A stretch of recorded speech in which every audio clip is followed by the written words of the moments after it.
Welcome everybody to JCTV. We're live here from the Indianapolis Motor Speedway for the Indy doubleheader in the NAOR series. I'm Josh Coppernell. I'm joined by Adam Kuhn. How you doing, Adam? Evening, Josh. I'm doing well. Excited to be broadcasting this race with you again. Another weekend of NAOR coverage here on JCTV and another doubleheader, like you mentioned. And this should be a quite different show than what we saw at Bristol. Quite opposite speedway, pretty much, from Bristol, of course, here tonight. And we're going to see two totally different races, I think, like we saw at Bristol. Yeah, I agree with you. With the doubleheader rules, first of all, the field is going to be inverted after the first race. So whoever finishes first is going to start last in the second race. So you're really going to see, early on in this first race who the drivers are that are going to get to the front. And then once we get to the second race, are they going to be able to fight through the traffic that they were ahead of in this first race here? Or is it going to be more of a struggle for them? So far, Nicholas Hapiak, P1 on qualifying. Michael Kruger, P2.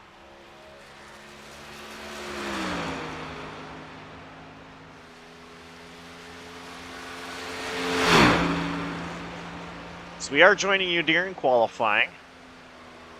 10-minute qualifying session. A little over 5 minutes left in the race. So I usually like to do this before qualifying, but obviously we started going just as qualifying was starting. So, Adam, tell me who you think is going to win this race. I'll go with someone who hasn't put a time yet up on the board, but someone who's pretty speedy in that practice session we just saw conclude. Pick the 17 is Zachary Meredith. We've seen him be at the front of the pack almost every race, week in and week out. So I don't think any different tonight, honestly.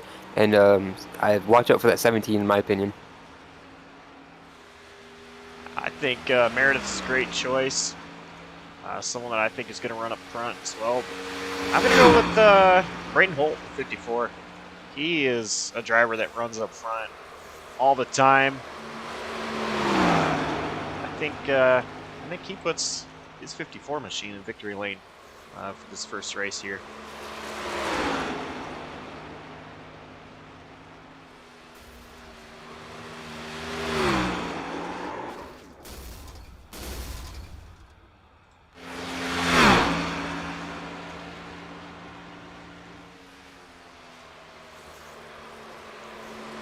Currently watching Donald Kite qualifying.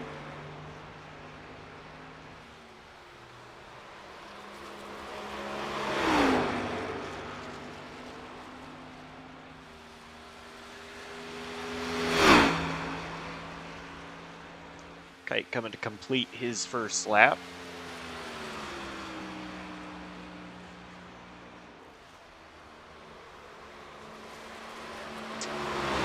And doesn't look like that lap counted for him, so I'm wondering if he touched the grass or he brushed the wall a little bit.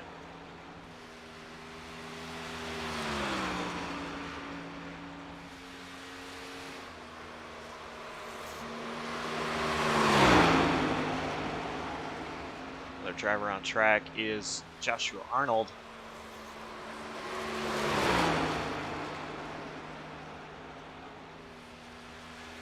Arnold's off turn 4. Currently P9 in the qualifying charts across the line, up to P5. Yeah, that first lap was way off pace. Something must have happened there for Josh Arnold for him to be 2 seconds off the pace on his opening lap. Good to see him pick up and be about 4/10 off. 22, Josh Arnold, he won the opening race at Bristol in our doubleheader there a couple weeks ago.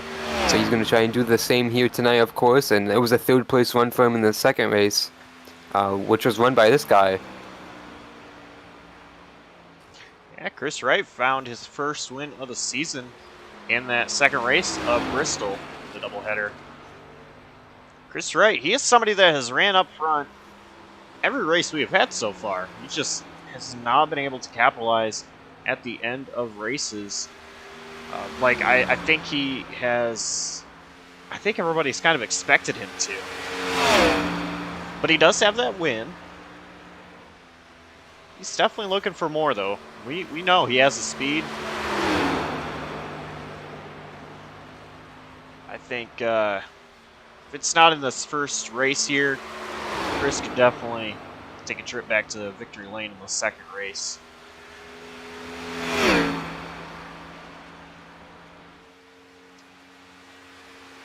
At the line, Chris will complete his first lap, and P11 so far for Chris Wright. Nick Capiak still sitting P1 on qualifying. Hunter Peach P2, Michael Kruger currently P3.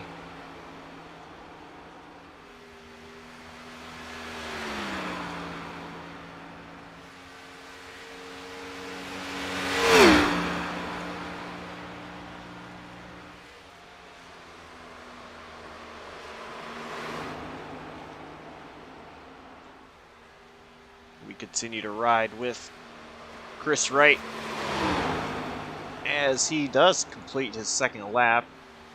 Off turn 4 now.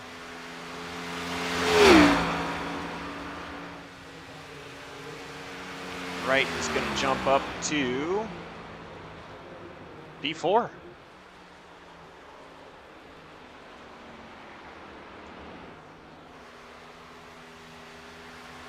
Braden Holt, the only other driver on track right now. Currently P7 after his first lap. Will Holt improve? P3.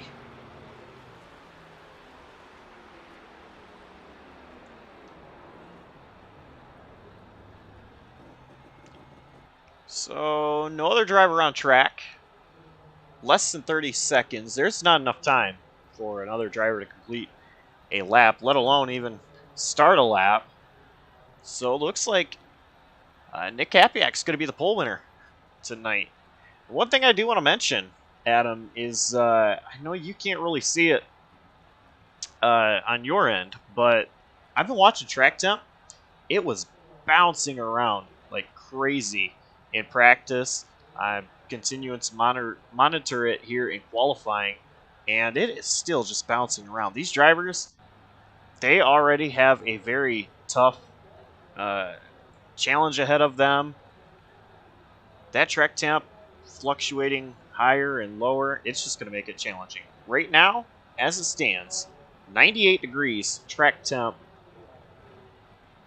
and I have a feeling it's just going to continue to rise and go right back down throughout this event. Especially going to play a challenge with the dual races we have on store tonight. Back-to-back races, like we keep mentioning. It's going to continue to change throughout the night. This is one of the most temperature-sensitive racetracks in all of motorsport, so no surprise to see it fluctuate already so early, Josh. And I think this is going to be something to keep an eye out, like you mentioned. Let's go ahead and go through our starting grid. On the pole, as mentioned, Nick Capiak will start P1. Hunter Peach will start to his outside in P2. Braden Holt will start this race from the third position. Michael Kruger in P4. And Chris Wright starting in fifth. Kenneth Janey is going to start alongside him in row 3, with Joshua Arnold starting in 7th and Cole Snyder in 8th. And Byron Jones and John Osborne are going to round out the top 10 starting positions. Brett Bennett will be starting in P11. Jeff Lednam in 12th. 13th is going to be Zachary Meredith. 14th is Chase McGuire. 15th is going to be Donald Guyton. 16th is going to be the 33 of Senora. 17th is going to be Dawson Allen in the 79, and Mike Campbell rounds out the field shotgun in 18th. And that is tonight's starting lineup for race number 1 of the doubleheader.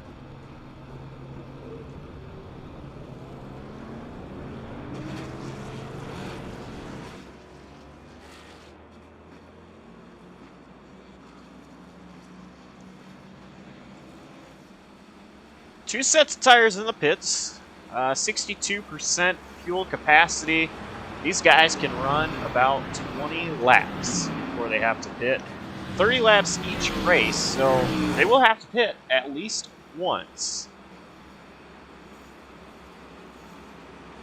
No green, white checkers, no fast repair, no lucky dogs, and caution laps are off. So if we have a caution, no laps are going to count.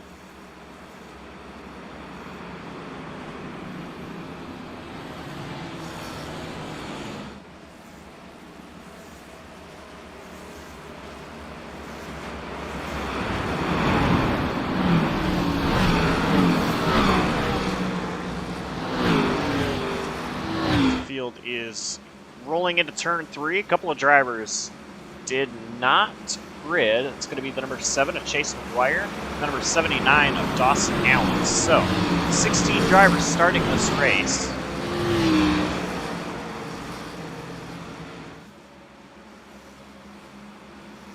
And the other two can join.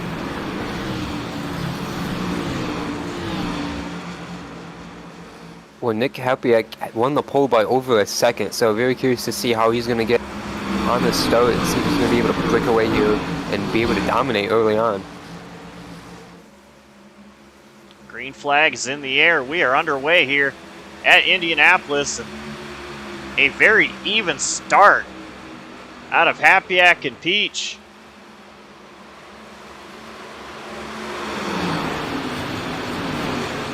Hapiak clear of Hunter Peach, and Braden Holt, the 54, underneath that 20 machine, already looking for P2.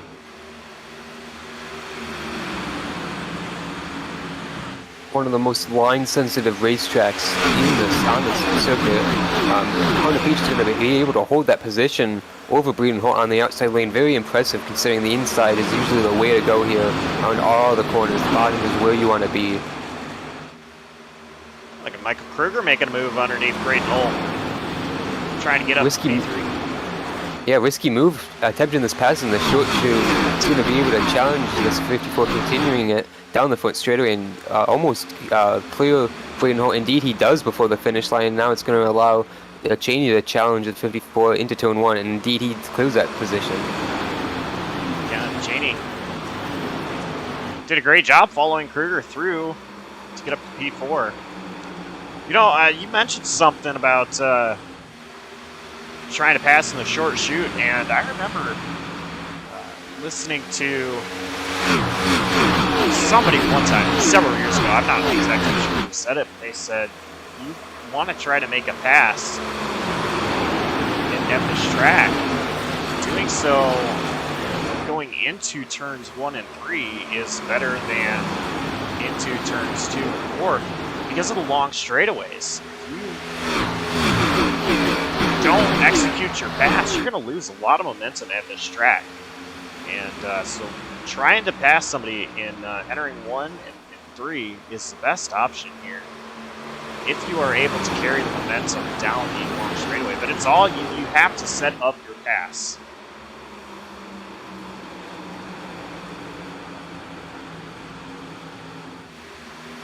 Talking about setting up the pass, Michael Kruger is having a little bit of challenge right now behind Hunter Peach last two weekends ago, a winner from Auto Club Speedway, Hunter Peach in that 20 car. He's been holding these guys up just a little bit while Nick Hapiak pulled away, and it looked like Cheney Holt were getting right on the back bumper of Kruger, trying to threaten that position back for third, while Kruger was getting impatient for Peach, but it looks like everything's calmed back down again. It's early on before it's in this race, a long way to go, and these guys are just riding around right now, and Hapiak is not pulling away. Zachary Meredith just made a pass on Brett Bennett, putting himself in the top 10. Meredith started in 13th so far. 3-position gain for that 17.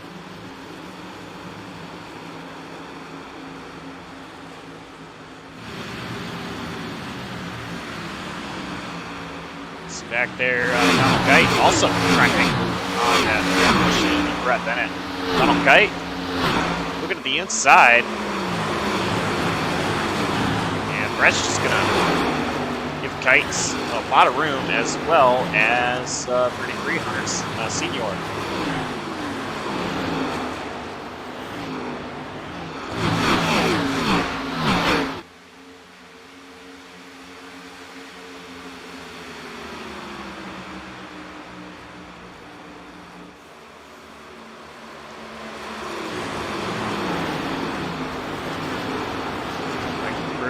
Looking underneath 20. Hunter Peach. Peach running wide. Yeah, Michael got to the inside of Hunter through the center of 1 and 2 there, through the short two, like we mentioned before. Got to 20, a little bit unstable through turn 2, Josh, and I think Michael was threatening to able to take that position, but Hunter was able to did a great job of defending, and he's doing it again here on the outside of turn 3, but Cheney's going to make this a little bit more pressured with Winhole on the outside of him now. So all these guys going all over the racetrack trying to fight for these positions with Chris right there in 6th now. So 5 cars going for the 2nd position, Josh, as they're even for that 2nd spot right at the finish line. Cheney. He sent it into the corner. It's going to clear Braden Holt. Meanwhile, Kruger has cleared Peach for P2. All the while, this is happening. Nick Hapiak, he's just pulling away. Yeah, Happy. Yeah, 2nd and a half now, gapping over these guys. You mentioned Cheney diving into the corner. Did a great job timing that just so he could clear Bruno just in time without getting in the rear of Peach as he was getting in line behind Kruger. So a lot of things going on there at once, and they all made it stick perfectly. But that 5-car fight kind of brought more guys into this fight. Now we got Josh Arnold and Byron Jones contesting for these positions.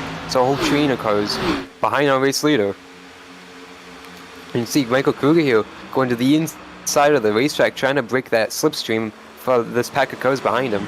Brian Holt trying to fight to the inside of Kenneth Cheney now. Can't make that work, Josh.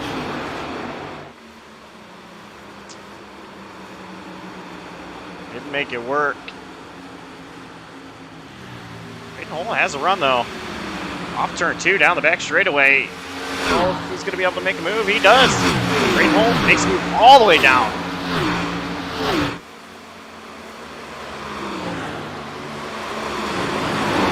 Kenneth Cheney, he might lose another one here as well. Oh, in the wall was Cheney.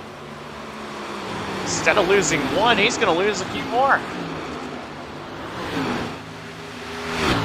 Aaron Jones challenging Cheney now.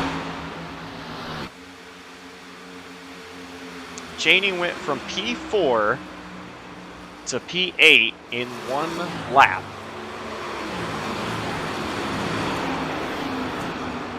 And this is the way he got in the wall though, Josh. The 76 car was just so upset with one of the huge characteristics of this speedway compared to any other. Of course, it's not a true oval, it's a rectangle shape, and the corners just sneak up on you out of nowhere here at this racetrack, especially with the low banking and the speeds these guys are running now. These cars, it just comes out of nowhere.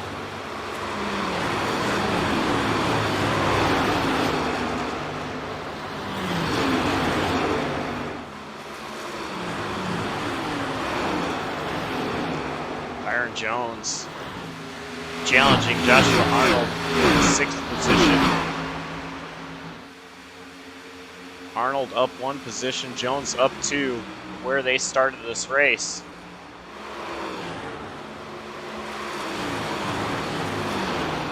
Just behind these guys, Zachary Meredith has gotten around Kenneth Cheney, who is starting to slip back to down on Kite now. Mentioned Meredith did not qualify, or at least did not set a lap and qualify. Whoa, big move there for Kite, forcing it up the inside and Cheney off of turn 2. That was hairy. They both make it stick and continue. But Meredith up to that 8th position, Josh. He's continuing to mount up the field slowly. Meredith, he is definitely a long run driver. And wondering, this is kind of a shorter race, only 30 laps. I'm wondering if the way he drives these cars, this race is not going to come into his favor.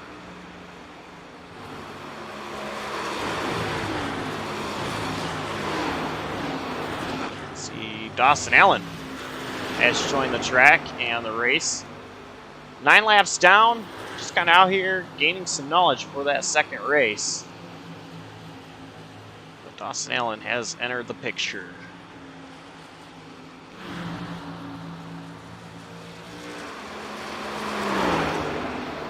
One thing to know real quick as we are about 10 laps complete in this race is that the fuel window for tonight's is going to only be about 20 laps each race.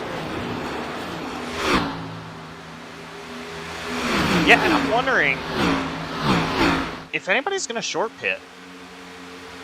See here, Braden Holt making a move underneath Hunter Peach.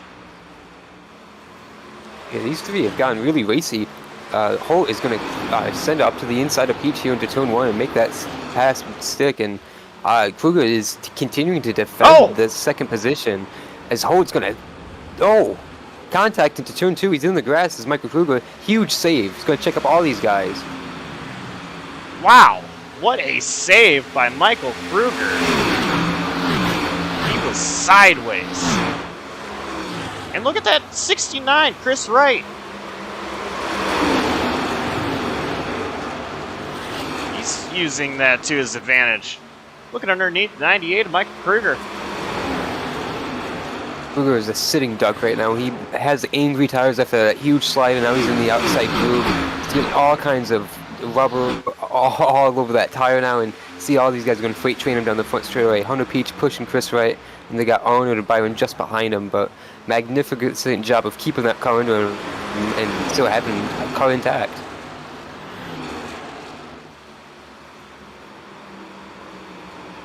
Tell you what, I was talking about Zachary Meredith being a long-run driver. Not really sure how this is going to play into his favor. I mean, second place, practically right in front of him, even though he's sitting in 8th. Who knows if he's short pit, sorry, he'll be able to really gain some valuable position. Go ahead, though, Adam. Yeah, that slide out of Kruger really brought this whole group together and allowed Meredith to, like you mentioned, be pretty much right behind second place effectively in the intervals, at least, as mentioned, quite a few cars in between, but distance-wise, pretty close up. Back to that topic, though, Braden Holt is pulling away a little bit on Chris Wright over these guys, as we see Meredith here to the inside of Byron Jones for another position. This would be for 7th. Meredith is going to make it work. Byron Jones stuck on that outside. He's going to lose another one to Donald Kite. I'm honestly, speaking of Donald Kite, I'm really impressed with him right now. He is newer to iRacing, really trying to figure it out and racing with these guys at the same time. He's showing a little bit more speed than I think he has so far in the season. Still learning, and very impressive so far.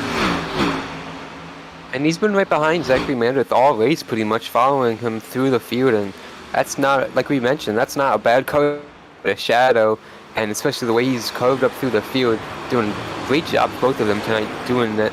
And you mentioned new to iRacing, and he has been trying different lines around this racetrack. He's been cutting to the inside on the straightaways like we've seen a lot of guys up front do, but he's trying to do it on the exit of the corner and try something new and not stay in the dirty air as long. 39, like you mentioned, has been looking pretty great tonight, and compared to what he's done all season long, fantastic job in 8th place so far.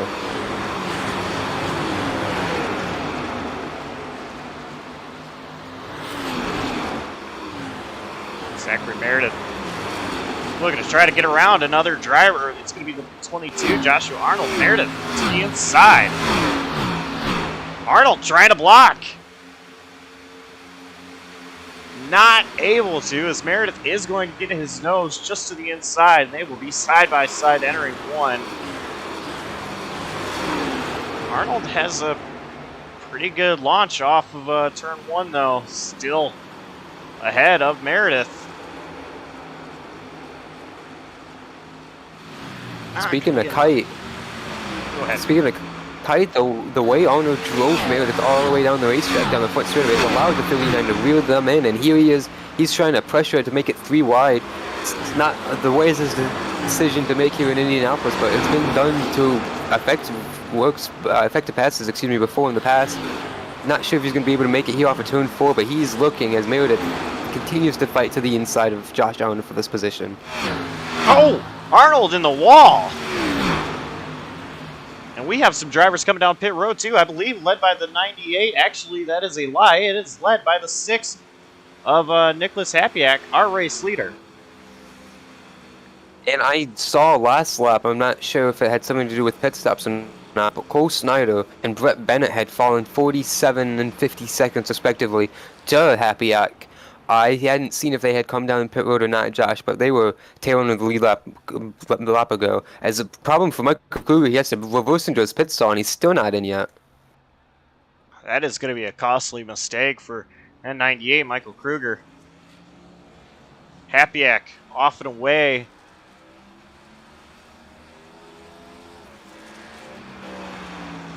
But right now, race lead is Braden Holt. He is going to continue to stay out.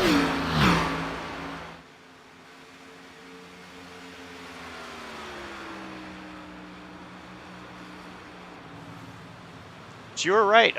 Brett Bennett,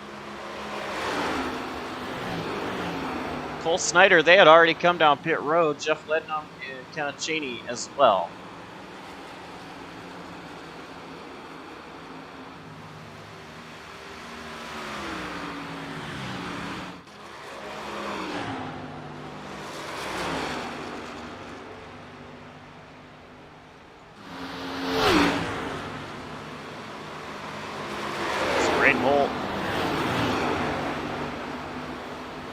He's about to be going through turn 4.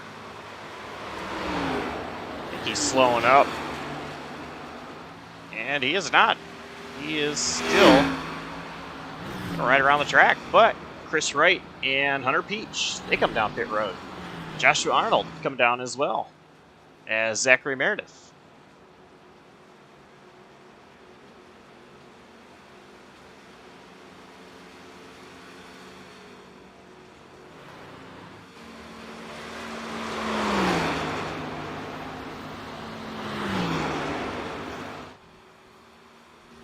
Nick Hapiak, he is currently P6. Gained some positions by passing the cars on pit road here. Hapiak, he is doing a really good job this race so far. We got a couple cars leaving the pits right now, but right before that, the next car behind Hapiak would be Donald Kite in the 39 on the racetrack. I think, I'm not sure if he's going to be able to pass these guys. Here he is, here's the blend right here. He's going to be very close. He is going to pass the 69, at least at Chris Wright, but be right on the real bumper of the 17 of Meredith. No, he's going to go right by the 17 actually. On the much hot tires, of course, up to speed already. A couple more laps, so great job here on the execution of the pit sector for 39 of Don Kite. Yeah, I'm actually surprised here that Kite has gotten up. Going to be second car once it all cycles through. And you see him already playing the aerodynamic games over that 17 car. And I believe Chris Wright behind them also followed in trying to follow in the slipstream while we see Braden Holt there lose his position as he is on the access road coming off pit road.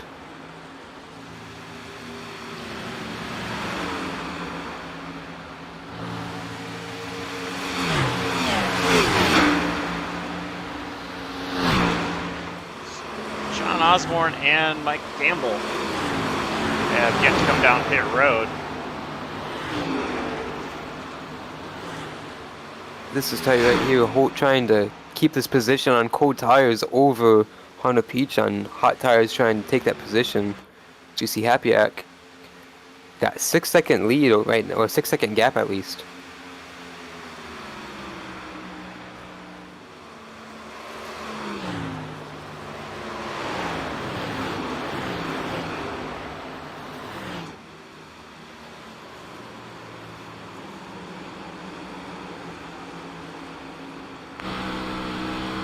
Man, Meredith got loose off turn 2. I just got the camera angle in time. It's going to allow Chris Wright to get around Meredith.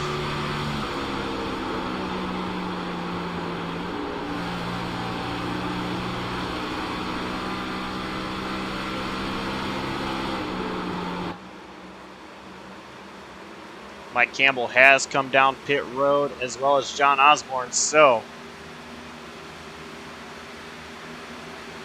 Hapiak will take over the race lead. Donald Kite will be P2.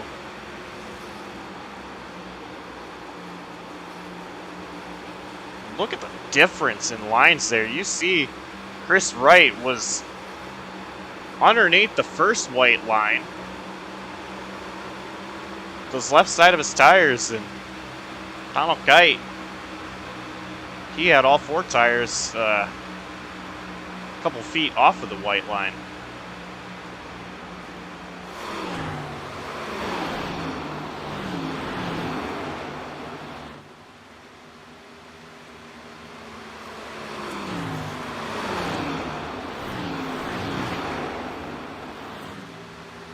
Chris Wright looking to make a move. He's looking inside up Donald Kite.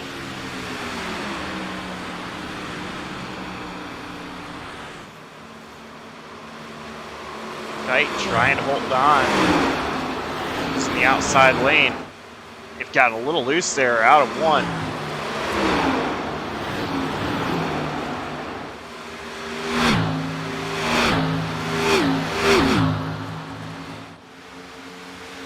Still side by side, but right now advantage to Chris Wright.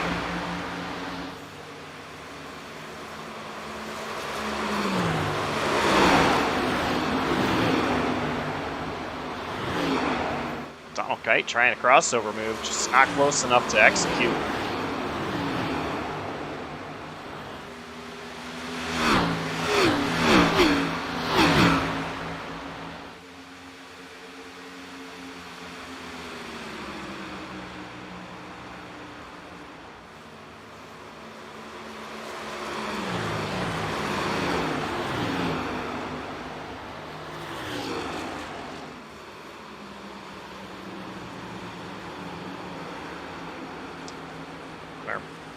Braden Holt, rather, making a move underneath Donald Kite now.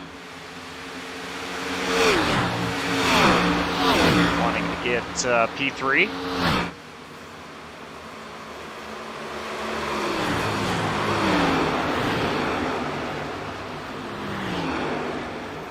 And Holt is going to get 3rd position from Donald Kite.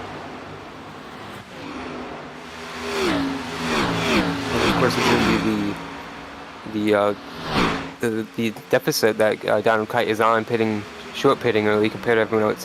The tire is going to be, of course, a lot older at the end of this race, Josh. And he's going to be struggling, hanging on for dear life. All of these guys, 17 and 20 right behind him, are going to fight, continue this fight for their position in 5th, and probably get to him very shortly and get around him again. As the get ready to lap the 76 of Cheney here. Oh, another moment for 17 Meredith off of turn 2, all the way below the white line. I believe that's the same spot on the racetrack, Josh, that happened last time. And Meredith is struggling right now for grip. He has been sliding a lot.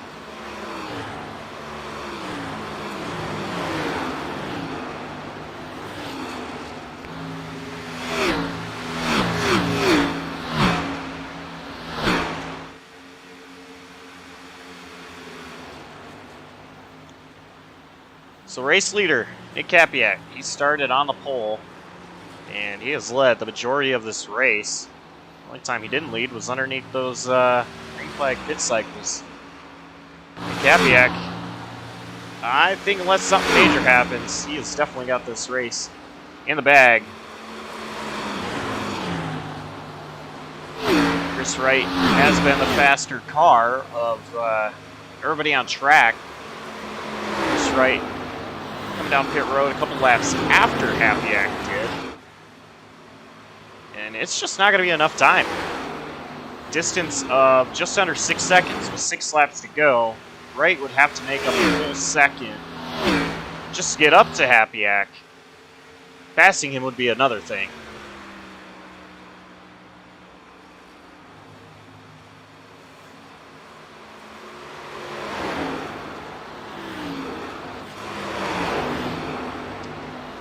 And as you were talking about, Hunter Peach underneath. Kite. Peach is going to take the position away. And Meredith now looking to do the same.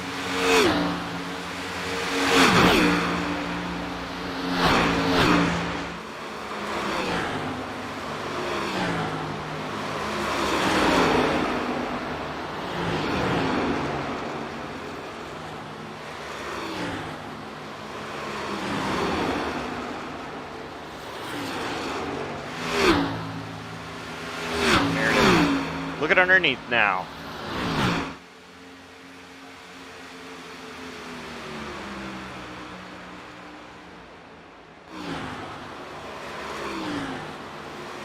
And Meredith will make the pass on Donald Kite. That'll put Meredith in P5. Kite drops to P6.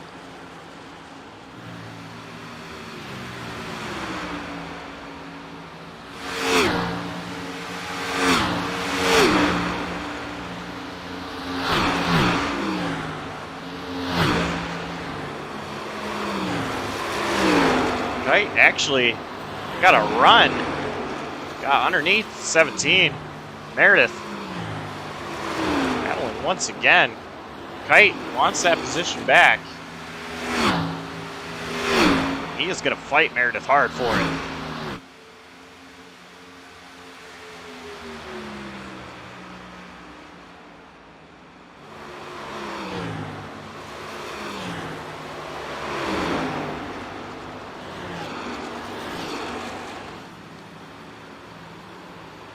Meredith, though, just those tires. Too much for Donald Kite. Try to do anything. Meredith stays ahead of that 39 machine. They might have something for Meredith here. The way Meredith has been sliding that right rear off turn 2. A couple times we've seen him. Kite's hanging on right now for... Oh man, another big slide out of both of those cars right there, look like. Another slide by Meredith a little bit. That's going to allow Kite to try to make a move. Meredith blocks. Kite goes to the outside. Meredith just stays in the middle. Oh, Kite trying to make a pass on the outside here. Definitely not the situation you see at Indianapolis a lot. See, it's not going to work out at all, and he almost lost it there. Completely loose, almost tuning all the way right there into the short shoot between 1 and 2 there. How much grip he lost right there. That's probably why you don't see a lot of outside passes into 2 and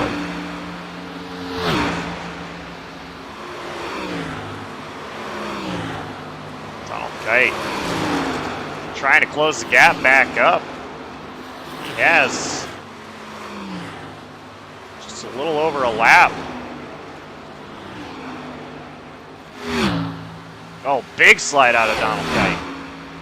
White flag is waving, though, for Meredith, who's already out of turn 1, down the short chute, into turn 2. And I'm sorry, that's Nick Happyack in the 6th machine.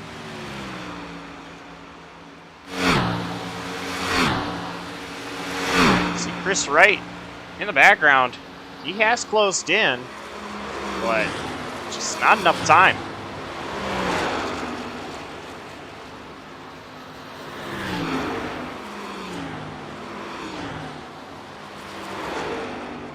Yeah, Josh, I mentioned it on the pace lap, over the second faster in qualifying, and he put on a clinic. Dominant performance here in race 1 and well-deserved. And it is going to be well-deserved. Win number 57 in the NAOR series for Nicholas Happyack. Not only win number 57, but also he is the current champion from last season, trying to defend his championship. Nick Happyack, He is definitely got to be happy after that one.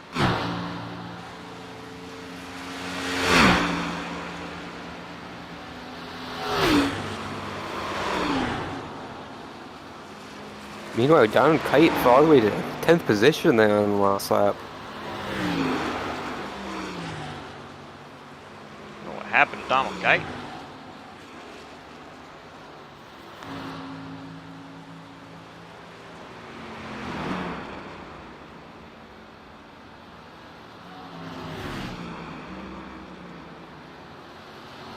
But this race, it went clean and green the whole way through.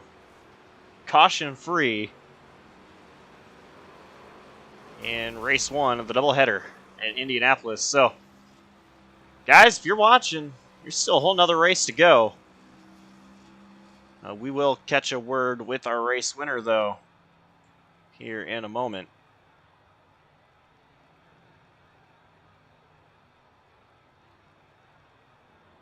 Oh, and he's already in here. So, Adam, why don't you go ahead and talk to our race winner? Yeah, Nick, congrats on the win. We see you doing your burnouts right now in the front straightaway.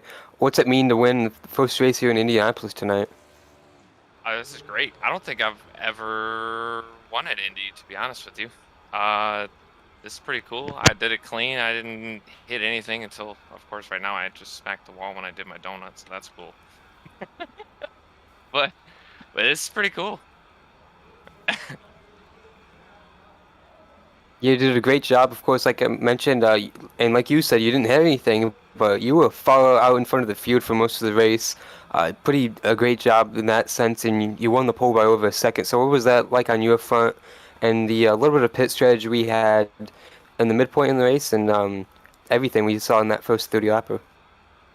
Well, I knew from practice that the draft did help, speed-wise down the straightaways a little bit, but it really didn't give you that much of an advantage lap time-wise.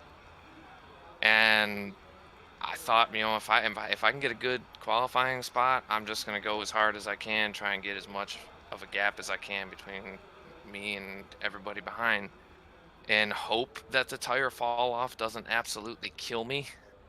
And it really didn't. I decided, I saw Braden coming towards the end of that first run, and that was when I decided, hey, I'm just gonna cut this in half. I really planned on going about 18 laps before I pitted. I just didn't want to. I didn't want them pitting, right on my back bumper. I wanted a little bit of a gap there, so in case something did go wrong, I had a little bit of a buffer. But it just seemed like everything fell in place. It went super smooth. I'm pretty happy right now.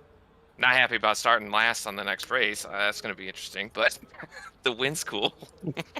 Yeah, for sure. That's what I wanted to bring up next. Tall task here, rear of the field. What do you have for the early laps expectation-wise, and where do you think you're going to be able to result in the end of this next 30 laps? Well, I think it's going to be more of tire save mode. We're gonna slowly work my way through traffic, but I feel like even if I did come up through the field as fast as I could, by the time I got up to the top 10, top 7, I feel like all the good's going to be gone on the tires. I just don't feel like that's going to be the way to do it. I feel like I'm just going to have to kind of relax, pick them off where I can, and hope that at the end of the next one, I'm talking to y'all again. Certainly would be impressive, and hopefully we do get to talk to you again, and good luck to you in this next feature. I appreciate it. Thanks, guys. Congrats again on the win. That's Nick Hapiak, the winner from the first 30 lapper tonight from Indianapolis. All right, well, that wraps it up for the first one. So, what we're going to do is we're going to go on a brief intermission. And while we load into the next session, things will be a little bit quiet, but don't go anywhere because we will be right back as they're going to get going as soon as everybody is loaded into the session. So, it won't be long at all. And we will be back.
And welcome back, everybody.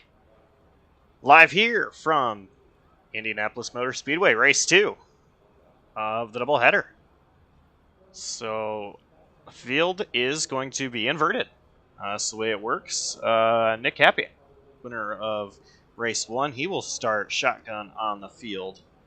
And I believe our pole sitter is going to be Dawson Allen for tonight's second event.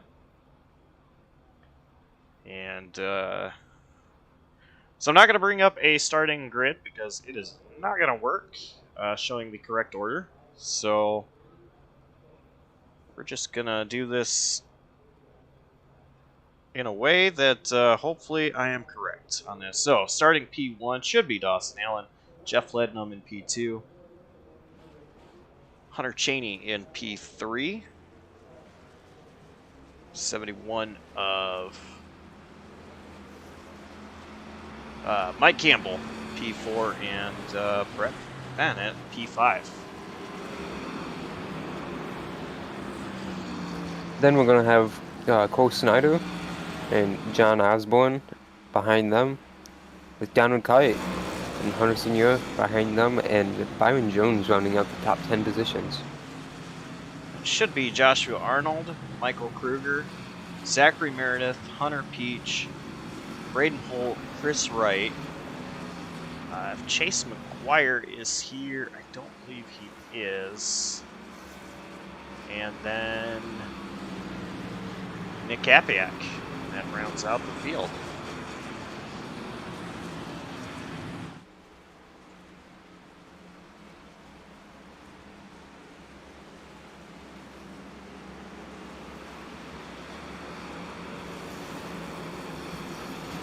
And actually, there is a new face in this race. It is going to be the 23 of Jose Ruiz. So he is going to start shotgun on the field behind Nick Hapiak.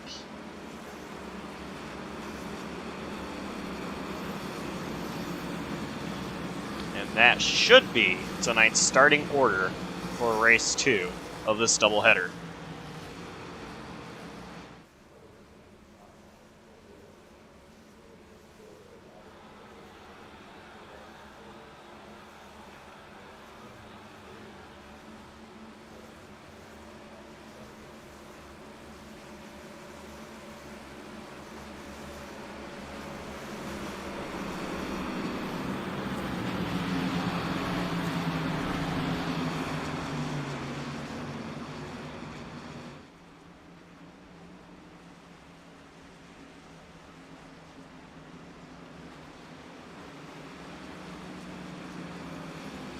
See Dawson Allen working his way up to the front, past everybody.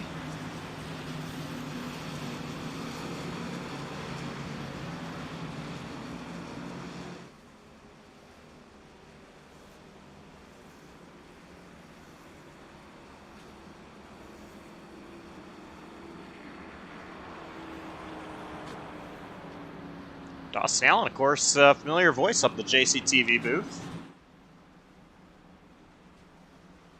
And you can catch Dawson Allen commentating tomorrow night, the End of Pits News Truck Series, where we will be live from track kind of similar to Indianapolis, Pocono, where one of the turns is based off of Pocono.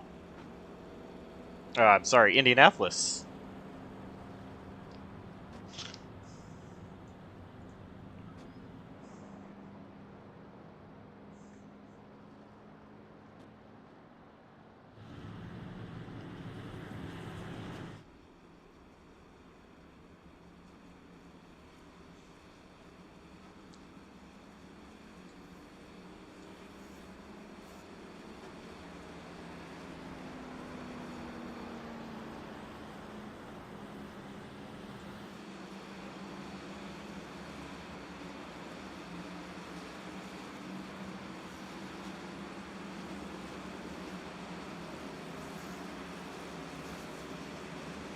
So as the field is catching up,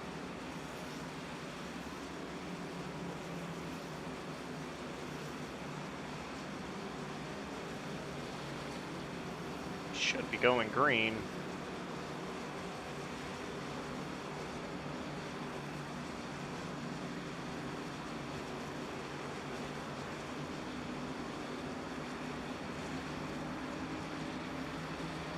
Looks like this time around,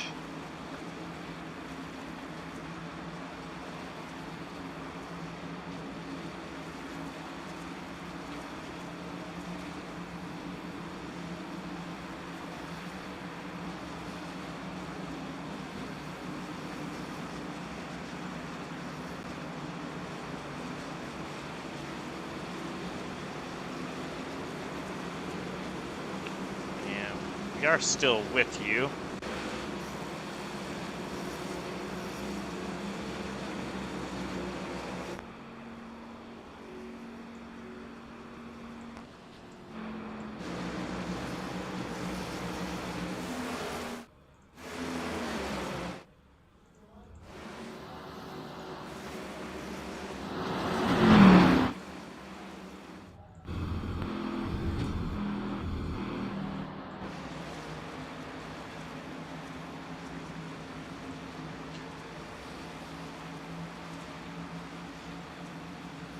So the field is 2x2. Dawson Allen leading them off turn 4. Gonna give the green flag. And we'll be underway in race number 2 of the doubleheader.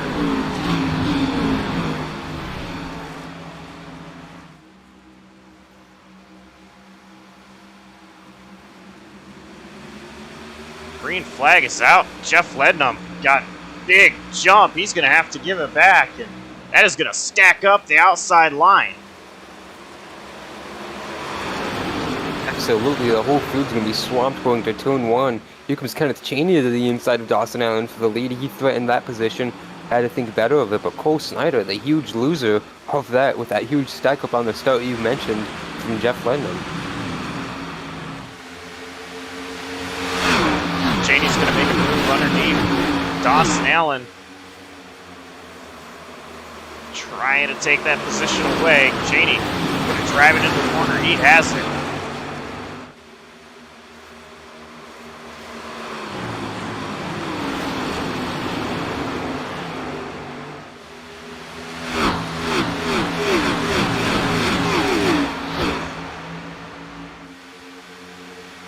Nick Hapiak trying to make his way up the field pretty quick. And look at Hornets Nest ahead of him. Yeah, he's made it up to the 14th position, now 13th as he's on the inside of Hunter Peach for that position, and he knows he needs to make quick work out of the 20, the 69, the 98, because they were all top contenders early on and at the end of the opening race, so he needs to dispose of these guys quick. Here he is riding in line behind the 39 down Kite. See where he goes into turn 3. He's going to follow right in line behind Chris Wright on the bottom lane. Contact between Michael Kruger and I believe it was Kite going to turn 3. Looks like Kruger shot up the track. And we continue to ride with Hapiak through 3 and 4. The Hornets, and as you mentioned it, Josh, right in the middle of it.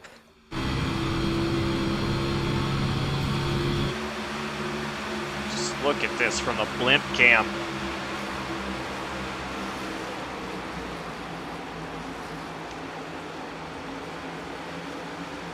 Chris Wright is going to clear the 98. Michael Kruger, Hapiak underneath Kruger. And Jeff Lednum dropping positions.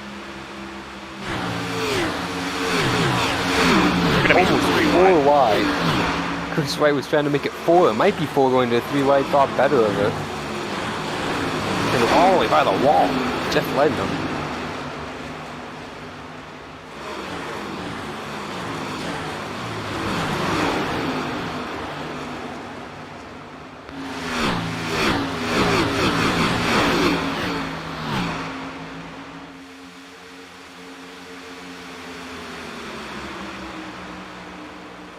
Through all that mess, Hapiak has gone up to the 9th spot. Chris Wright up to 8th, just ahead of him. And Peach got held up a little bit behind John Osborne there and is only up to 11th. that mess we just saw through 3 and 4 contact there.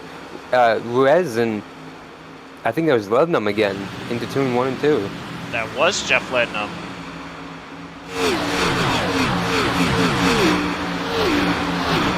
Zachary Meredith making a move underneath Donald Kite.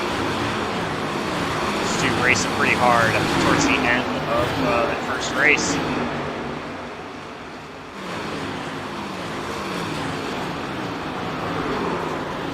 Oh, contact! Big spin, Donald Kite around. Our first caution for incident out tonight. And there was definitely contact there.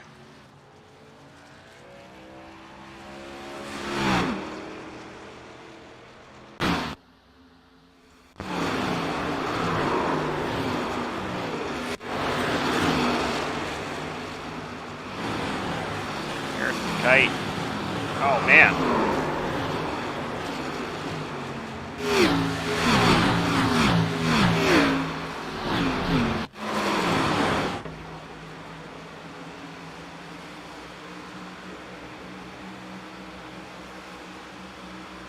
So that was going into 3 and then going into 4. Meredith just try to stick it underneath Kite. And I'm not so sure if there wasn't a little bit of netcode there as well that helped Kite go around.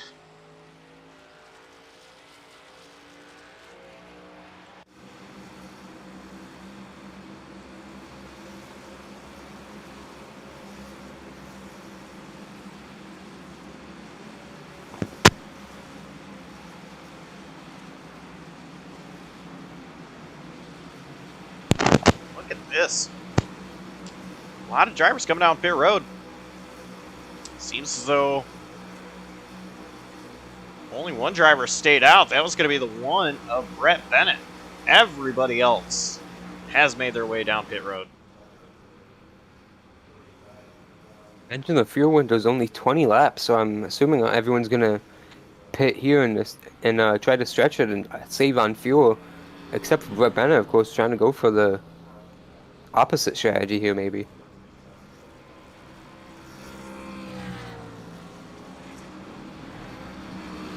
There's still 26 laps to go, and you got to remember, caution laps do not count.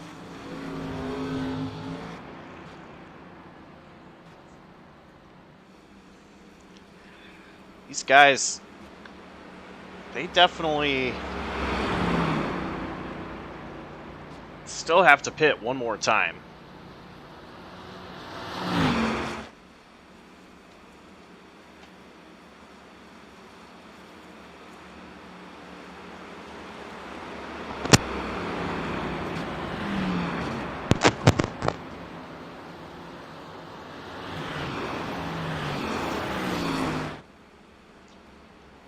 So right now, your race leader will be Brett Bennett. It appears Jeff Lednum will be P2. Hunter Peach, P3. Nick Hapiak, P4. Kenneth Cheney, P5. But Jeff Lednum, I believe, coming down pit road, second time.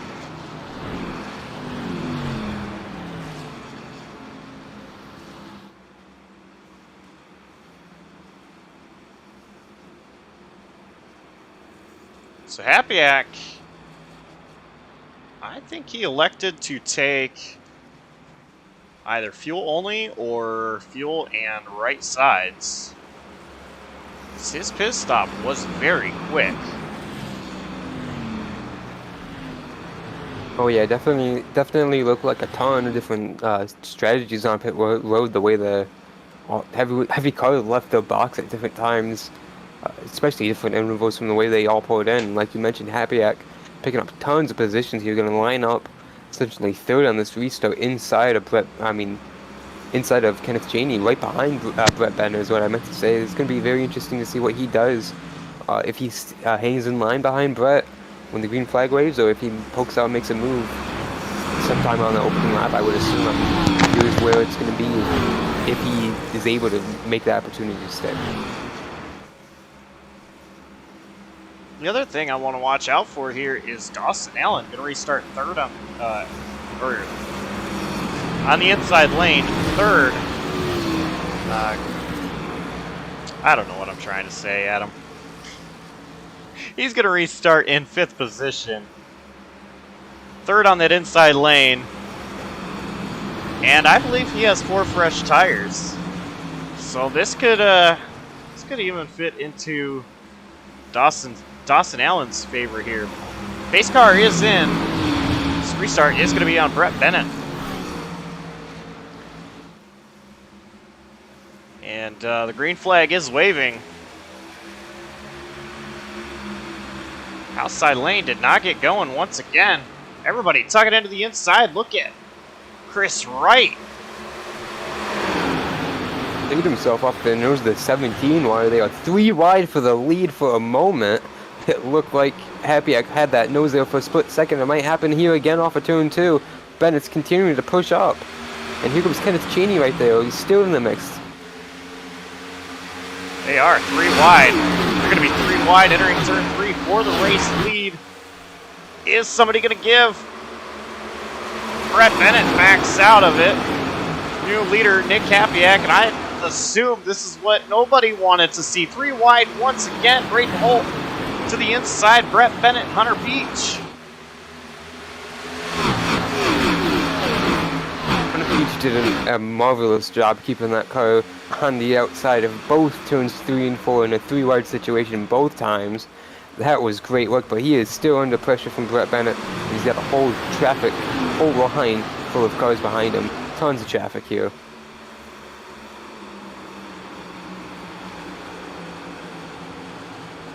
Chris Wright. Wright's gotten around Cole Snyder, now trying to make a move to get into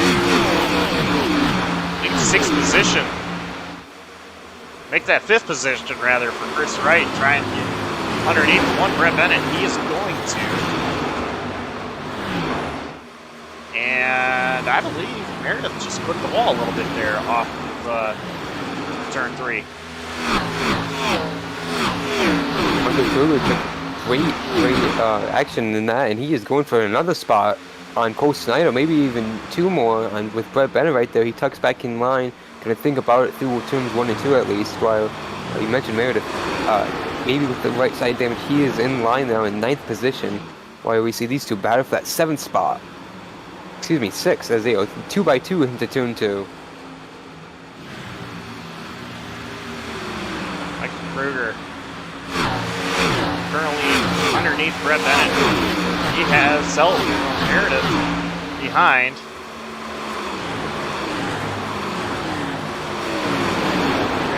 Also going to get around Brett Bennett. Oh, Meredith in the wall once again.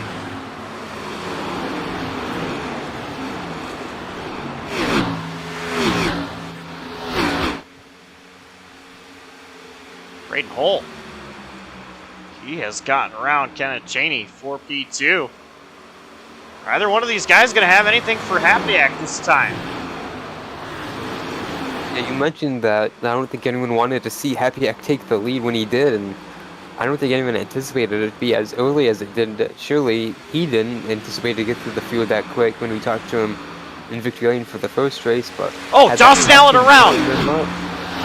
Dawson Allen somehow keeping it straight. I saw his car absolutely 90 degrees to the right. You see a ton of damage on that right side of his machine.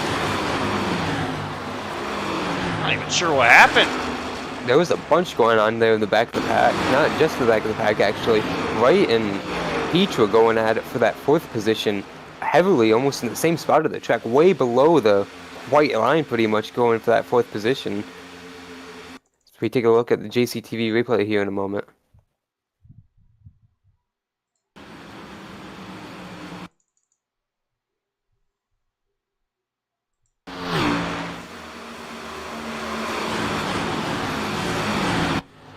Well, I'm not sure what happened, but we do have a caution on track for some other incident. So we're back to live timing here. Let's go ahead and try to find what the incident is for.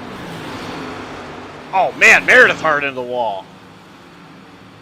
In the middle of the short shoot in 1 and 2, and we have been seeing him get in the short shoot wall at the north end of the speedway. This is the south end he got it in, Josh.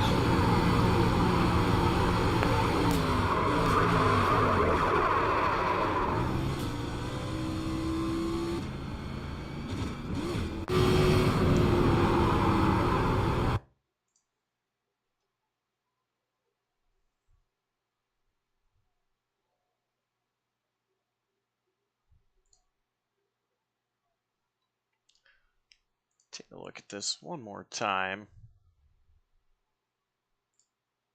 I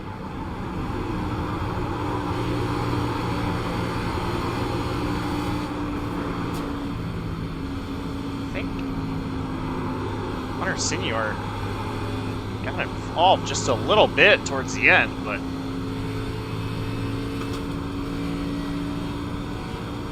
Not a whole lot much different he could really do there from the looks of it.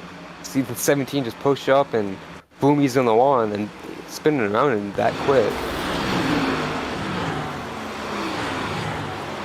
I heard contact, and I'm wondering if it was just a netcode contact that did it, because I don't see anything on the side of Hunter's car. So I'm wondering if netcode just made contact happen, like the sound of it, and that's what I was hearing.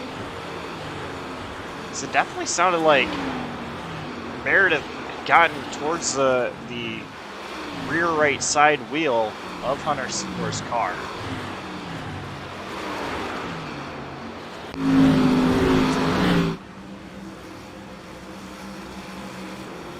Anyway, back to live timing. Happyack leading everybody down pit road except Cole Snyder, who decided to stay out.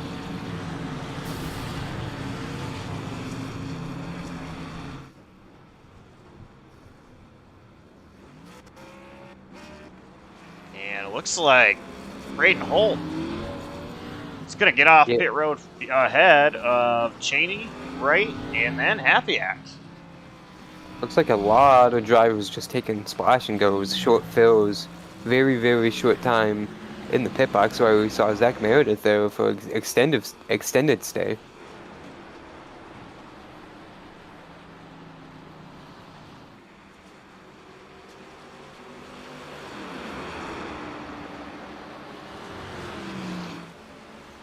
Here's what this restart's going to be like with these three now, at least 4 cars ahead of Happyack. We know that Cheney and Holt were pretty fast compared to Nick Happyack on that last run. Happyack had a much faster car, obviously drove away like he did in that opening race, but 54 and the 76 were not slouches on that restart, and they did not let Happyack drive away as much as a lot of people, I don't think, we really anticipated for how dominant the 6 was early on tonight. Yeah, I'm curious now, because it looks like Happyack's going to restart in 5th place, or did Snyder just come down pit road? Snyder did not. Holt came back down pit road. So, Happyack, I believe, will restart here 2, 3, 4. Yeah, 4th place. 1 lap to green. It's going to be 19 laps to go. Ooh. It is going to be very close on fuel. Yeah, that's why I'm not surprised Braden Holt came down pit road this time, because you mentioned exactly that. This could be very intriguing here, the way this all works out if we get more yellows. Like you mentioned, yellow laps don't count, so right now this is null in terms of the race being scored, but you're still burning off that fuel.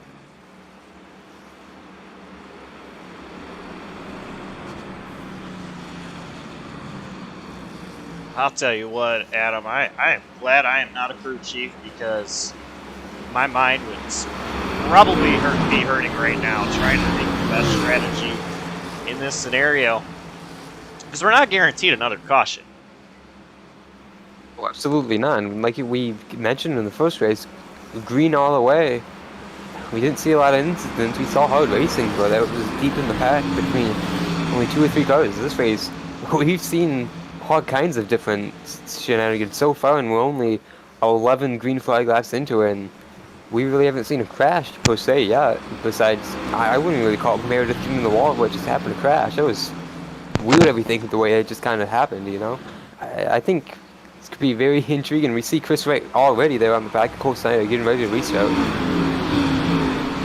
So pace truck is in, and we're going to get the green flag. Cole Snyder will lead him. Green is out. Great restart by the top 5. And we saw when Holt was lining up, he was not the only one to pit. Kruger, Peach, and I believe Osborne were the other ones to also come down pit road there. And a great run from Cheney on the outside. This is everything anybody who's not named Nick Kapiak wants to have happen. To not have Nick Kapiak win another one, but Kapiak stuck on the outside right now, trying to find a hole. Very hard with Chris Wright and Josh Arnold right there in line trying to... Oh, he did get in between the 22 and the 69. Very shocked there. I thought... Oh, Brett Bennett hard to the wall. He's going to be able to keep it going, but Breeden Holt to the inside with Michael Kruger there. That's eventually going to be the battle for 8th into turn 1. Back up to Chris Wright and Nick Kapiak for the battle for 3rd right now.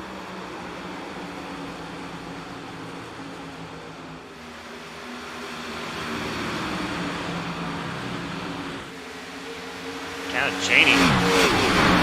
I am very impressed with his run so far. Oh, that was such a power move to get to the lead on the outside of the restart. Very rare to see, I think, in Indianapolis at least, especially for the Xfinity cars with this aero package. But it's not over yet. We see these 3 cars. They seem to be a little bit faster than Cheney right now. They are in a line, and the whole field is going to be bearing down on him very shortly.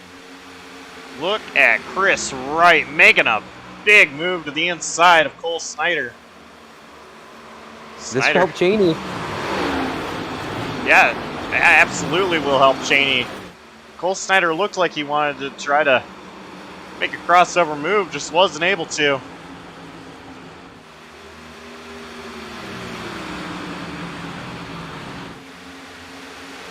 Cheney won't be so impressed though that Wright was able to clear him.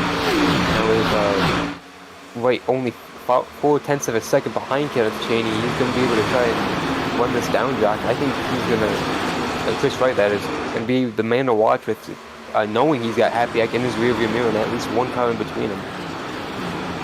And Kapiak is underneath Cole Snyder finally. Look at Kenneth Cheney. And what he is doing is he is trying to break the draft. That is something that is commonly seen in IndyCar, especially at a big track like Indianapolis Motor Speedway. So that draft is huge, and driver up front, they'll just try to break the draft. So when you see Huge Kevin Cheney run by Chris Wright off of turn 2 though, Josh, I think sometimes running that low could hurt the power of overall speed you can carry on the straightaway at the end of the straightaway if you just run straight the entire way down. Cheney continues to use that though. It was right on the deck lid.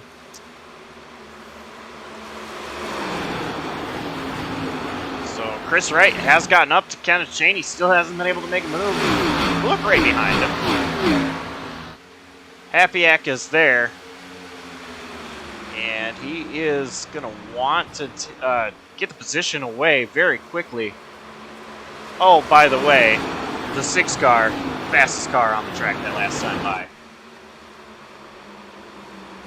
Yeah, Chris Wright really needed to get around Cheney before Kapiak closed in, because Kapiak wasted no time getting around Cole Snyder. When I said he had a buffer, that went away quick, and here he comes making a move to the inside of Cheney. He is there. Cheney didn't defend it the way he wanted to. They are still going to be side by side. Off turn 3, now in the short chute.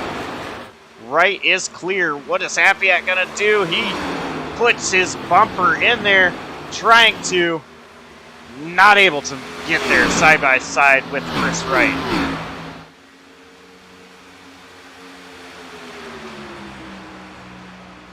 Look at Kapiak though. Snyder is down pit road.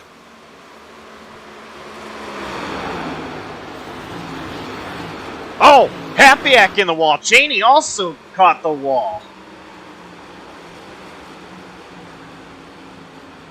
Indy followed Hapiak right in there, and he was in a four-wheel powers drift, and he's in the wall again off of 2. That is going to hurt a lot on the aerodynamics here, as this track very heavily depends on that.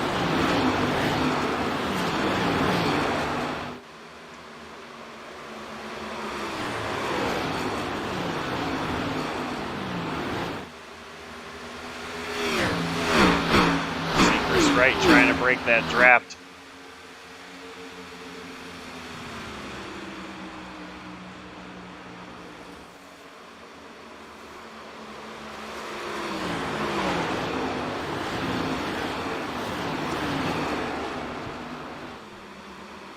Go back, Joshua Arnold battling with Hunter Senior.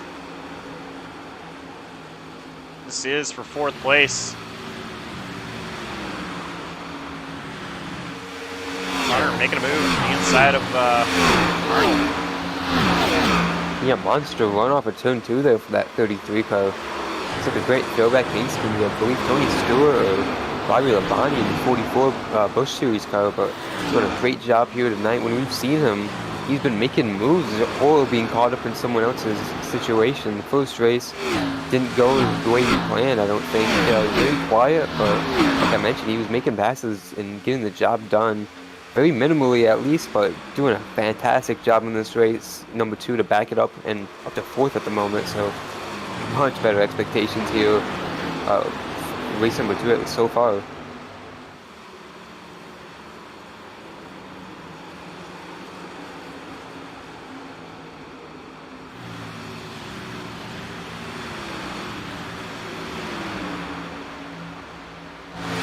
Great hole.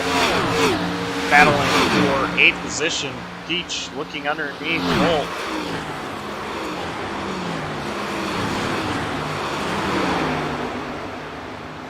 Holt blocked any type of move Peach might have attempted to make.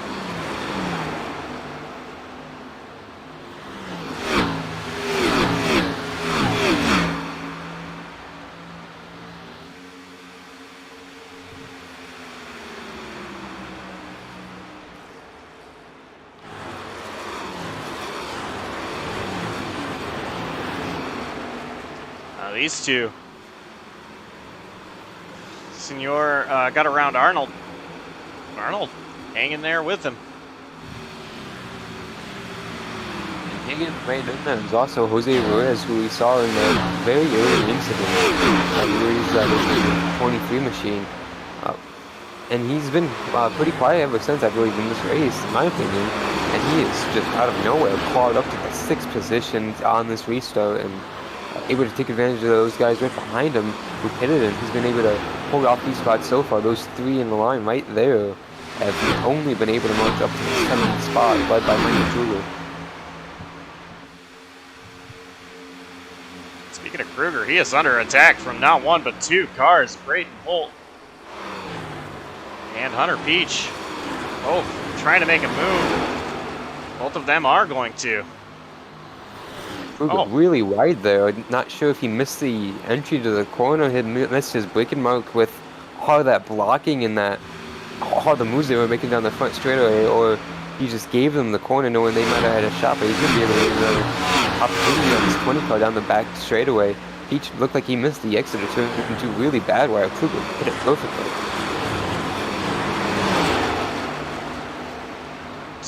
Oh man, Hunter Peach hard in the wall.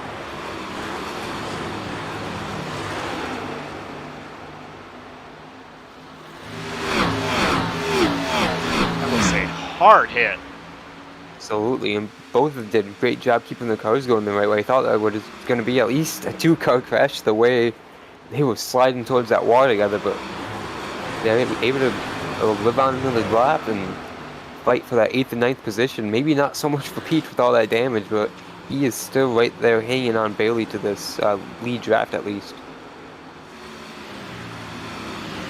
Well, back to the man you were just talking about. Jose Ruiz making a move under the Senor. And he is able to something happened to Kenneth Cheney. Joshua Arnold up to P3. And Ruiz right there with Cheney.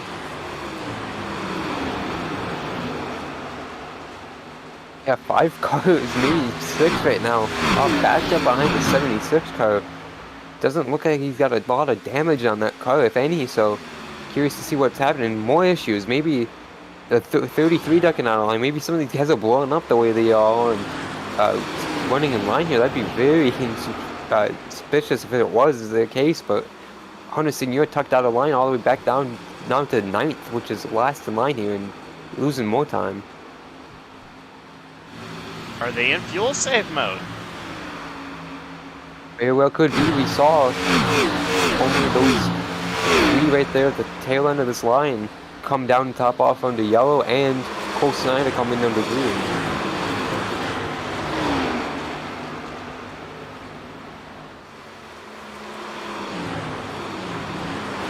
This is very interesting. Joshua Arnold has gotten up to P2. Just gotten around Nick Hapiak. I wonder if Hapiak, Cheney, they're in fuel saving mode. Arnold, he is full power, but we see a battle here between Cheney and Hull. Oh, there's going to be a caution. Still green. They are out of the racing surface. Cheney, there it is. Caution is waving. And big hits to the inside wall, Josh, and that was very unfortunate. That was worst place, worst time for him.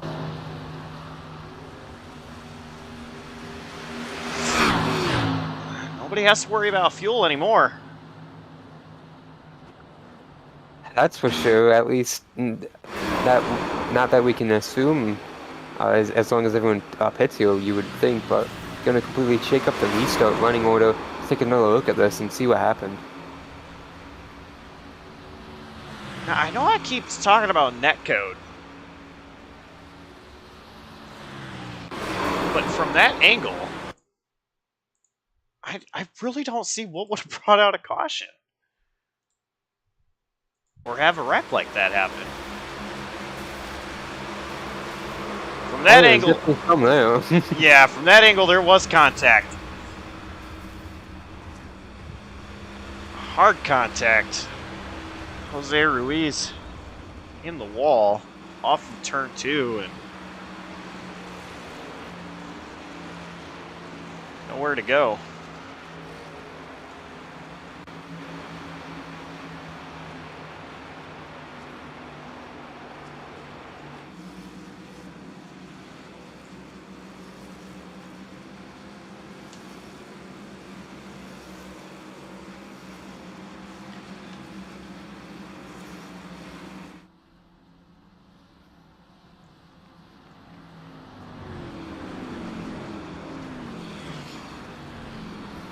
Pit road is open, and it appears everybody coming down.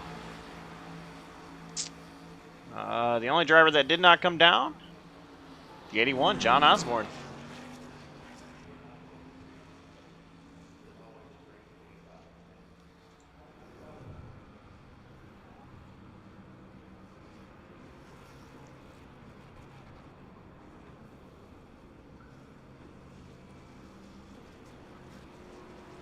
Joshua Arnold going to be the first one off pit road. Chris Wright on 4 tires will be P2. I'm not sure who got P3.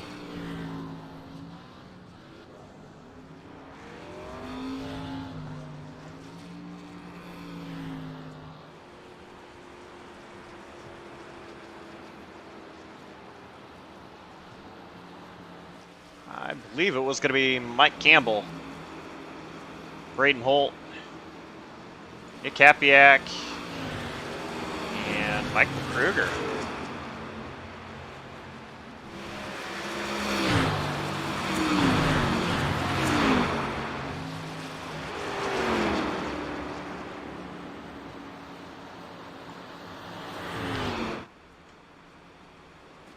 This is going to be a very entertaining restart.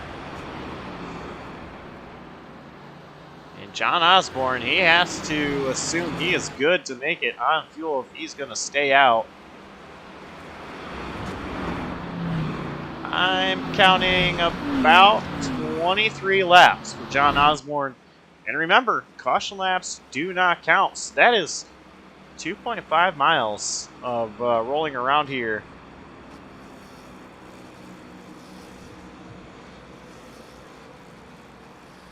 And another lap, but lights on the pace car are off. We're 1 to green. And the only car I feel like is in the best position is Chris Wright right now. 4 fresh tires. Joshua Arnold, possibly only 2 tires, and 81. John Osborne, the current leader. He stayed out. You mentioned everyone's gonna, well, he's gonna be hoping he has enough fuel. On this restart, everyone behind him is gonna hope he has enough fuel to get going, so he doesn't stack them all up and cause a huge melee restart crash. We've seen many times here at Indianapolis, double fire restarts, and it could be very chaotic here, especially when all these guys on different fuel strategies and the whole field is shaken up from that caution, from the pit stops. Actually, it's never been the right way to begin with, the way it was started with the invert, so it's been a whole wacky race to begin with, complete opposite of the first one in my opinion, Josh. Kind of like what we predicted at the start, and it's definitely been a very fun variable of these doubleheaders. And the track temp is the hottest it has been all night. 106 degrees Fahrenheit. Very, very loose conditions. Just to make it more interesting. Base truck is in, and we are under control from John Osborne, who's going to lead us to the green. And there it is. It's out. Osborne did not get going. Joshua Arnold, though, he did. Chris Wright wanted to make it 3, wasn't able to, but look at Michael Kruger talking about 3 wide. He does make them move. Kruger. Chris Wright was able to get to the inside of Osborne, though 3 wide for that spot again, but Kruger, you mentioned, had a brilliant move. He is in the middle of the chaos right now, up to 3rd now, as Josh Arnold took the lead. He's trying to run away with it. Wow.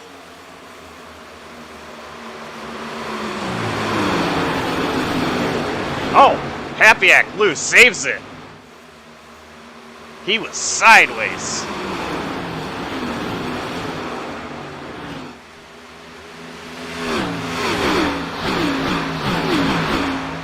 Josh Arnold, he is hoping these 2 behind him, 3 rather, start battling hard. Kruger in the best position he has had all night. Both these races try to steal a win.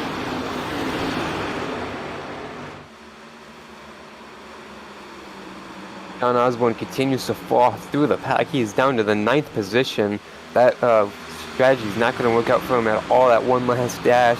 While Jeff Lendham in 7th position, huge slide off the corner. He's going to keep that 7th spot crash. Brett Bennett hard in the inside wall, gets shot back up into the wall. Flying with Dawson Allen and Hunter Peach. Caution is back out.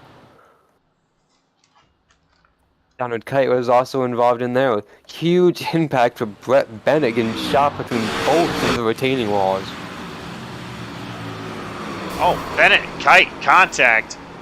That's what started it. For Bennett. Took a little flight. Just found that opening at the wrong spot, and there he went.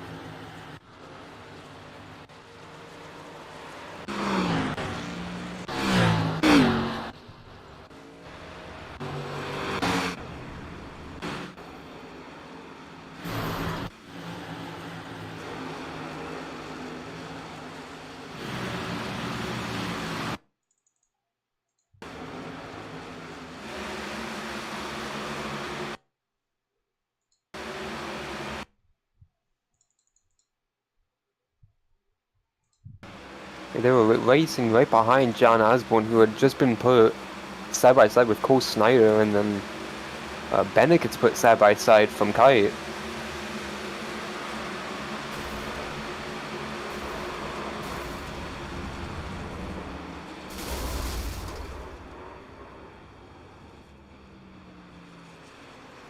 Big wreck.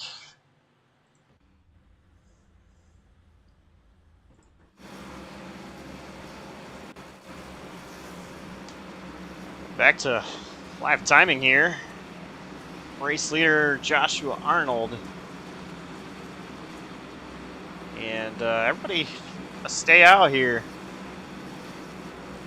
So they're going to restart 5 laps to go. So Arnold will restart P1. Chris Wright, first one on 4 fresh tires, P2. And then Michael Kruger, who has made some incredible moves, restarting on the bottom in 3rd place before trying to make his way up to the front.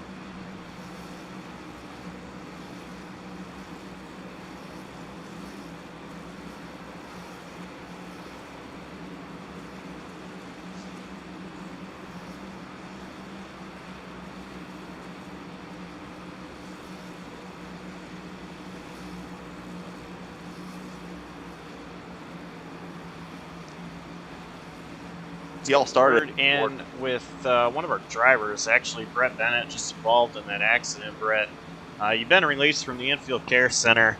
Huge hit, took a little bit of a flight there. Tell us what happened. It was just really tight race on that restart. I think everybody was trying to get everything they could on fresh tires. 39 under me. Yeah, thank you, crew chief. It's really helpful. 39 was underneath me and just came up the track, and I maybe was pinching down on me a little bit. Got me. I had to try to steer it left to keep it out of the wall. Then it started hooking back to the left because I was already getting me loose for that contact. I tried to counter steer to stay off him, but it just hit him in the right rear. And then at that point, I was just along for the ride, and then hit the inside wall and apparently got launched into the air. Then I just suddenly saw the sky. So not ideal, but I didn't think I had that much speed today. So all in all, not the best race. But it was fun out there. All right, well, a couple of races, both of them a little bit of a struggle. So what do you think between what did you learn from race 1 that it helped you here in race 2? I learned, the thing I learned was I just had to take it easier. Early in race 1, I slammed the wall and absolutely killed my race, and did a better job of that this race. Felt like I was actually in a decent spot towards this. The cautions helped. I had saved tires early and had a set there at that last one, so I was trying to be aggressive going back to the field. Maybe I got too greedy, I don't know. It was just a lot of chaos. Late restarts here are always going to breed that, so. On to next week. All right, well, race unfortunately ended early for you, Brett. We'll see you next week. Is actually a bye week, so we'll see you the week after that. Yeah, whenever we're next year. I'll also see you tomorrow night, probably. But. And that was Brett Bennett, driver of the number 1 machine.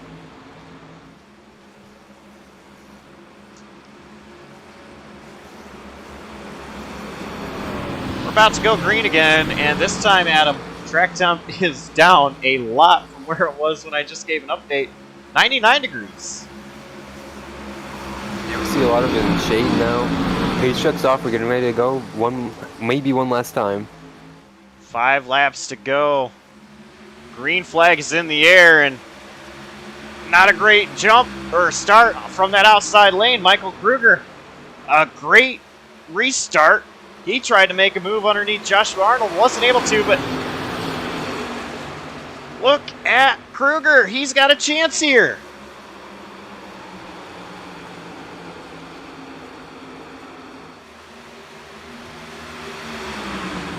And he's suddenly on the inside again. This restart wasn't able to make it look like he did last time. Was just barely on the inside of Josh Arnold for a split second through 1 and 2. Couldn't make it work. But here comes Chris Wright with a huge shot off of turn 2. Cleared Kruger. Now they're opposite lanes through 3 and 4. And Happyack on the inside of Kruger. Kruger almost bounced on the wall.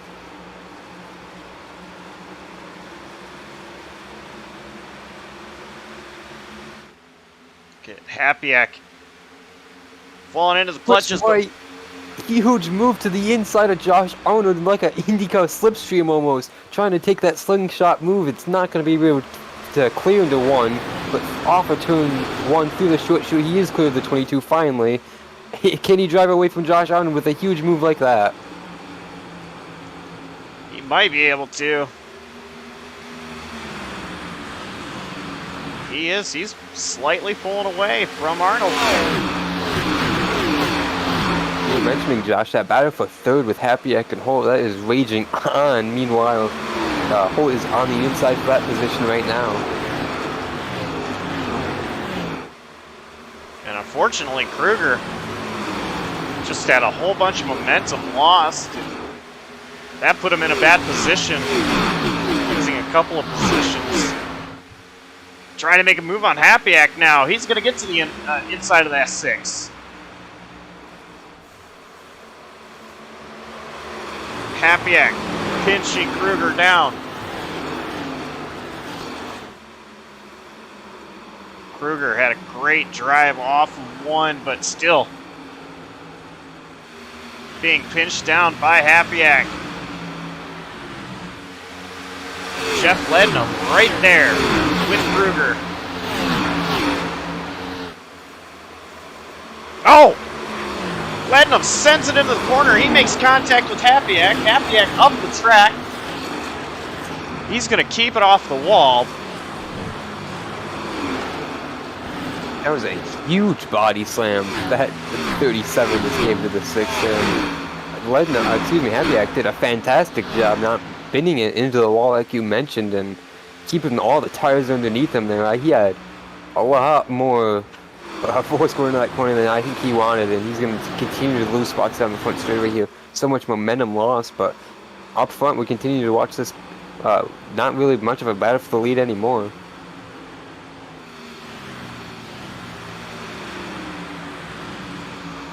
Oh, Arnold is not gaining. In fact, he is going the opposite way from Chris Wright. Michael Kruger just trying to close in on Braden Holt, not able to. But it is Chris Wright who's off turn 4, down the front straightaway, going to take the white flag. One more time around here at the Brickyard.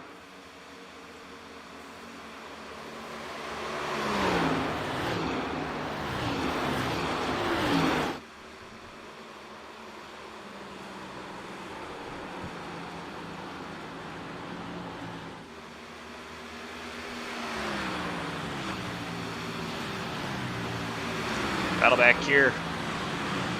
Hunter Senior took position. Meredith wants it back.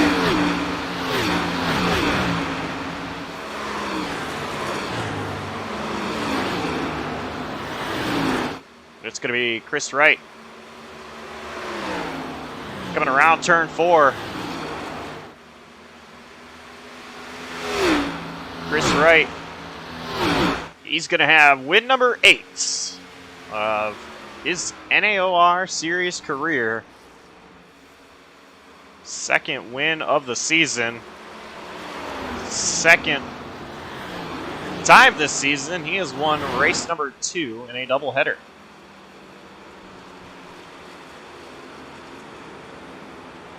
Phenomenal battle right there. That was a great way to take the lead. Came out of nowhere. He was setting up that pass from Arnold for a while, but the slingshot he pulled, in my opinion, is textbook. Very, very awesome to see that. Make it stick for another win this season. And I think you mentioned at the top of the show, Josh, in the qualifying segment, that he is at the front of the field, top 2, top 3, every single race, every week.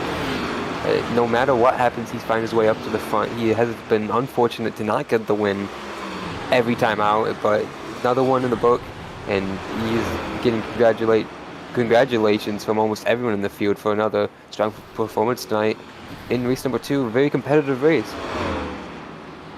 And we also did not give our picks to win for the second race, Adam. I noticed that as right after we went green, we had discussed it, and I think everything kind of came up on us so quick. But, you know, I don't think Chris Wright. He was not my pick to win this race. I will say that. Adam and I did go over who our picks to win, but I also did mention in race 1 that actually qualifying for that, like you were talking about, that Chris Wright, I feel like he could very easily win one of these races, and it could very well be the second race. Chris Wright, he did win the second race. So real quick, before we talk to Chris Wright, let's go over our unofficial results for this race. And of course, Chris Wright, winner of the event. And 1 second behind Chris Wright, Joshua Arnold finishing P2. Braden Holt brings it home P3. Michael Kruger P4. Hunter Senior in P5. Zachary Meredith is going to bring it home in 6th with Jeff Lednam 7th. Cole Snyder 8th.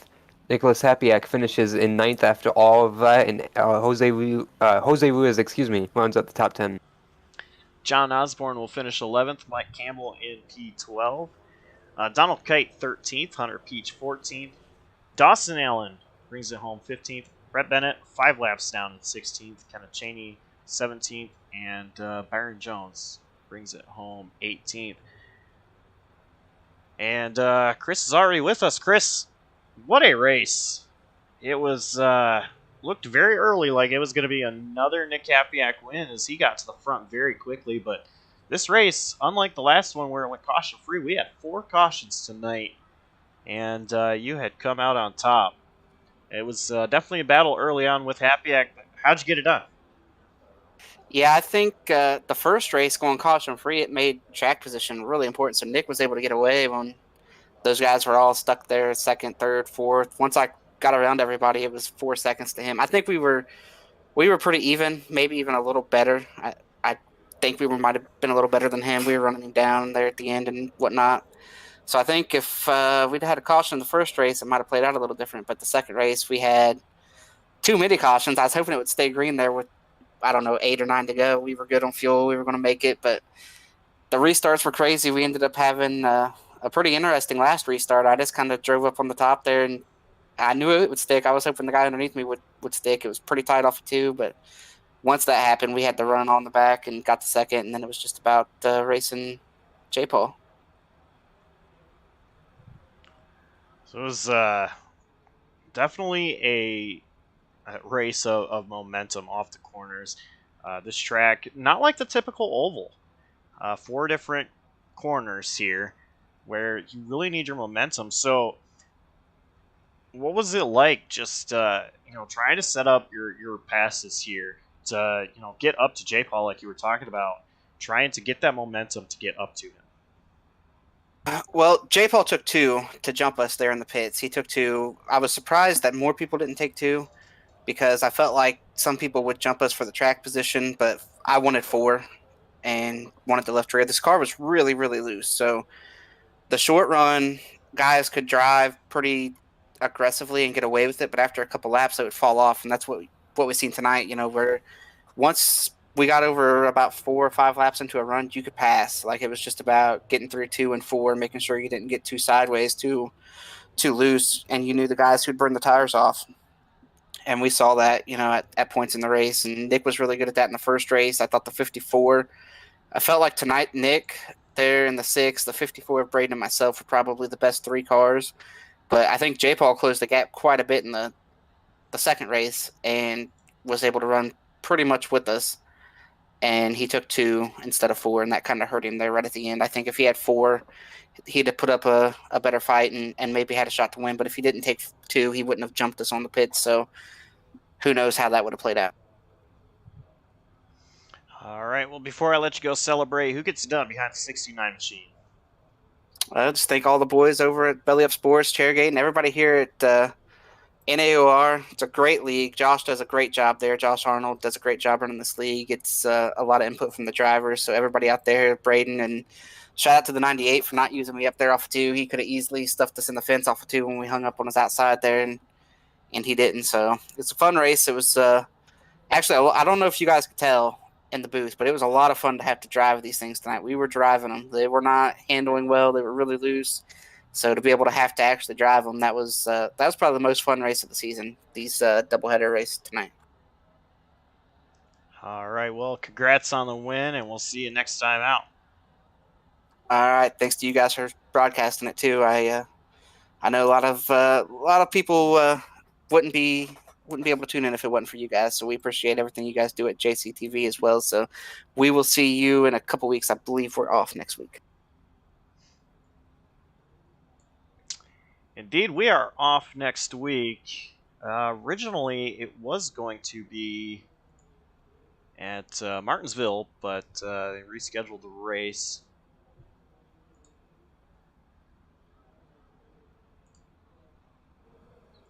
So I am trying to find out where our next race is, and while I'm doing that, Adam, what a couple of races we saw tonight. Give us your thoughts of what you thought from race 1 to race 2. Yeah, like we mentioned at the top of the show, that I thought we were going to see two totally different races, and like Chris just mentioned, race 1 was super track position. Everyone was out to lunch with Nick Hapiak dominating, putting on a clinic, and you mentioned it was just a race for second at that point. And race 2, and we didn't have a clear favorite other than Nick Hapiak because of what happened in race 1. And Nick looked like to have a car to beat, but he just kept getting beat up on the different strategies, people trying to outsmart him, and different ways to win the race, of course, besides just raw pace, especially when we get all kinds of yellows and the fuel situation we saw. And Chris did a great job to get that win and pull it off, and he needed to, and great late race restart. Looking at the schedule here, it is going to be December 16th at the Charlotte Motor Speedway, a double points event for these drivers. A total of 134 laps is what we will see. But yeah, I agree with you. Both these races, really good races. Race 2 definitely had its chaotic chaos, rather, Adam. We saw with the invert, the drivers that finished up front in race 1, of course, they were out back for race 2. So you had all these faster guys trying to make their way up to the front and get back up to where they were racing at beforehand, and it caused chaos. And we had a couple yellows, but for the most part, these guys, they did a great job tonight.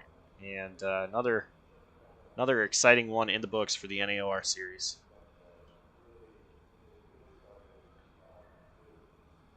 But that about wraps it up for us here at the Indianapolis Motor Speedway. As I mentioned earlier, tune in tomorrow night. We are going truck racing at Pocono, the Laser Sim Racing in the Pits News Truck Series. Live from the Tricky Triangle, Adam and Dawson have the call on that one. I'll be in the truck, so come support us, JCTV, and me on the track. And then we have a race on Tuesday night, Slide Jawb Racing League, where they are at Atlanta Motor Speedway for their penultimate race of the season. Last race of the round of 10. They will eliminate 6 drivers, be left with 4 for championship in a couple of weeks. And then next Friday night, we don't have a show here for the NAOR series, but we do have a show. More information on that coming very, very soon. Stick to our socials and on Twitter. And could find something pretty exciting over there. But thanks to everybody for tuning in. I think the drivers, without you guys, drivers, wouldn't be possible. Getting behind the show, Joshua Arnold, such an awesome guy. Thanks to him for allowing us to do this. Adam, thank you as always for being in the booth with me. I am Josh Cockrell saying stay safe, take care, and we'll see you next time.